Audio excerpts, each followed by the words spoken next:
Morning workout. That would be my family and my faith. I do believe in aliens. We are not alone. Headphones. I love to cook, and I'm a big dancer. Emoji that describes me today would be like the slick face I got. Oh, my walk-up song would be. Oh my gosh, it's so many. But I would say it would have to be Cardi B and Glorilla, Tomorrow. Sandwich. Went by a mile.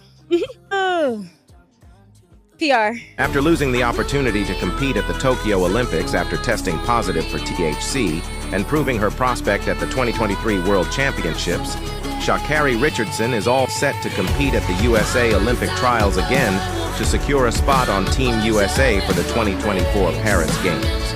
Richardson is declared to compete in the women's 100 meters and 200 meter events. The 2024 U.S. Olympic track and field trials will take place at Hayward Field in Eugene, Oregon. The trials include 8 days of competition, June 21st through 24th and the 27th through 30th, with all finals airing live on NBC in prime time and all competitions streaming on Peacock. The women's 100 meters will compete on the very first day. The semifinals will be held the following day, Saturday, June 21st in the early evening, with the women's 100-meter final set.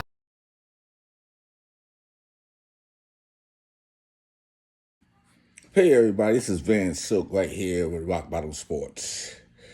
Yes, Rock Bottom Sports, we're on rumble.com. You can just search us at Rock Bottom Sports. What I want to talk about right now is the 2024 Olympics for Paris. And talk about track and field. The young lady who wasn't able to participate in the Olympics 2020 due to allegedly having THC or some drugs in her system, named Sha'Carri Richardson. Now, as we all know, over the years, Sha'Carri was just who she was. And I'm going to say this. In the 100 meters and possibly the 200, she can take all the gold. Now, we know trial runnings, she came in 4th place, 5th place. But I think she's at her peak right now. And she's going to bring home the gold in the 2024 Olympics in the track and field. I don't know if she's going to run on the relay team. But I'm going to tell you this way. I support Sha'Carri Richardson. I want you to go out and also support her, follow her. And at the end of the day, we got to bring the gold back home to the USA. Sha'Carri Richardson, you are a true winner. It's like, if you're looking at the videos before, how she was innocent, she was a young kid, and in 4 years you could change to become an adult. She is an athlete, and a couple of weeks ago, she just ran a race. I think it was a 200 or 100. But the point is, she'll get you at the end. She will get you at the end. And her speed is tremendously fast.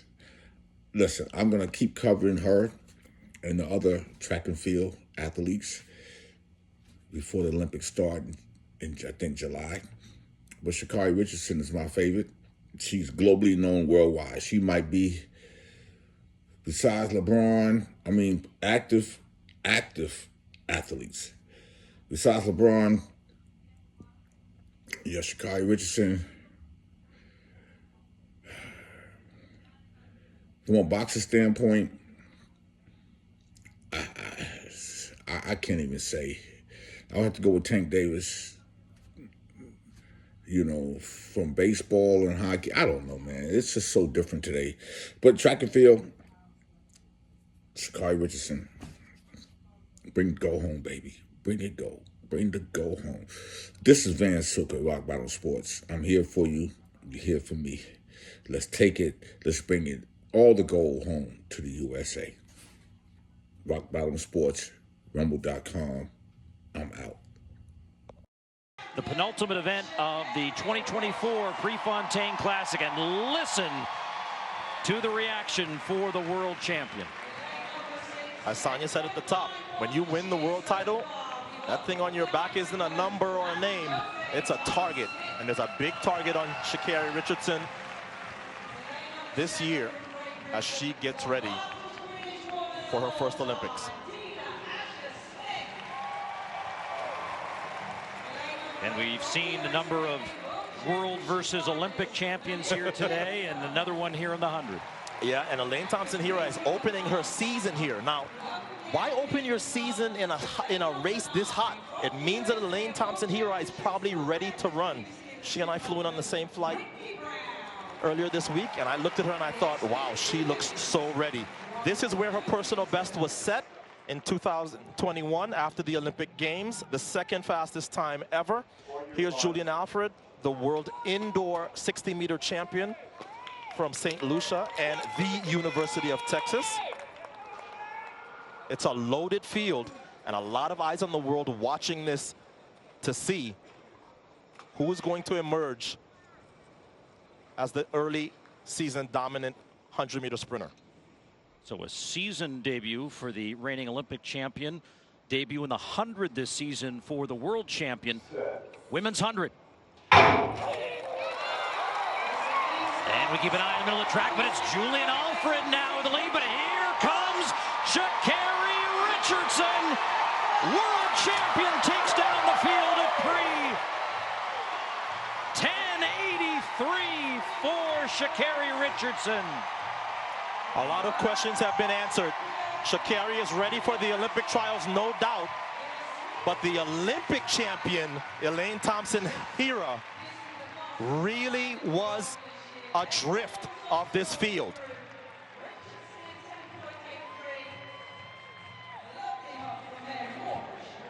So Sha'Carri is dead center, 4 to her left, 4 to her right, and she got a good start. Julian Alfred was out with her, but she was able to celebrate way before the line. So Sha'Carri's ready. We saw her in China having some just sort of middling results in the 200, but she went back to work under her coach, Dennis Mitchell. And the Olympic champion, Elaine Thompson-Herah, dead last. So any questions that were to be had have been answered, at least in the immediacy. Sha'Carri's ready to come back here in just over 3 weeks' time and make the U.S. team. Sha'Carri, everybody here at Hayward Field is so glad to see you back on the track. What did it mean for you to come into the stadium, hear the roar for your name, then get behind the blocks and deliver this win today? Honestly, it feels amazing. I just want to say thank you for the support from everyone. Honestly, back on the track, grounding myself. This year's been humbling, and I just understand no matter what's going on to always stay focused on the mission at hand. So it felt exciting hearing everybody cheer my name, and it gave me reassurance from the outside that I am still who I am and just focus on being just me. We were noticing the performances in China where you had a couple 200 races that didn't seem like you. From there to today, how have you gotten things changed back to the smile and the performances that we're used to seeing?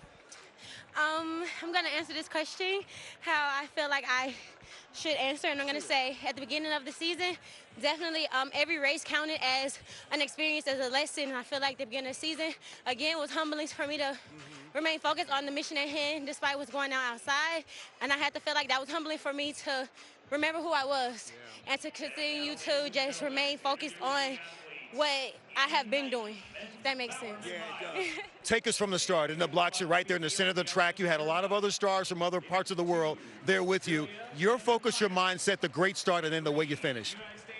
From start to finish, just remember to execute. I feel like execution was a big thing, from executing from 10 to 20, 20 to 40, 40 to 60, 60 to 80. Letting every phase of the race have my full focus, focusing in on my lane. There was a lot of amazing athletes, women from other countries that want to come and do just the same thing, which is win and represent their best selves. So today, it was just best for me to just execute. So I feel like I did that. It won't be long before you're back on this track with your opportunity to try to make it to Paris. What are your thoughts about leaving here with this 10:83 under your belt? It feels good, definitely for a season opener. I feel really excited about it. I know there's so much more work to be done, so I'm excited that there's room to grow. Definitely like one of the greats that do what I do have said, what makes this race so exciting is that the fact that you can learn every race there, you can be better. So I'm excited to come back and feel the magic at Hayward Stadium. We'll see you back here. Thank you, Sha'Carri. Peace, love, light.